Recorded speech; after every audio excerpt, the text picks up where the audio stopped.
Welcome to the Slop Farm. Enjoy the video. In this video, I will explain how to make an egg paratha sandwich. This delicious and satisfying meal is perfect for any time of day.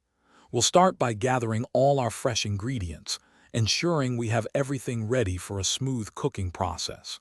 Then, we'll prepare the simple paratha dough, which forms the base of our sandwich.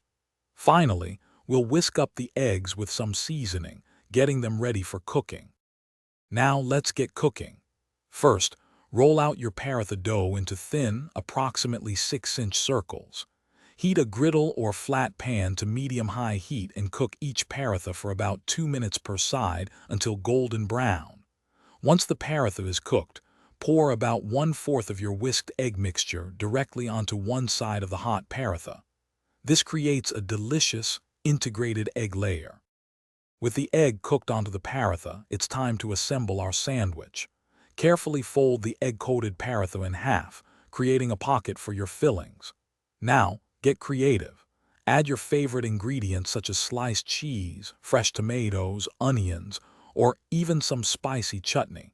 Gently press the sandwich together.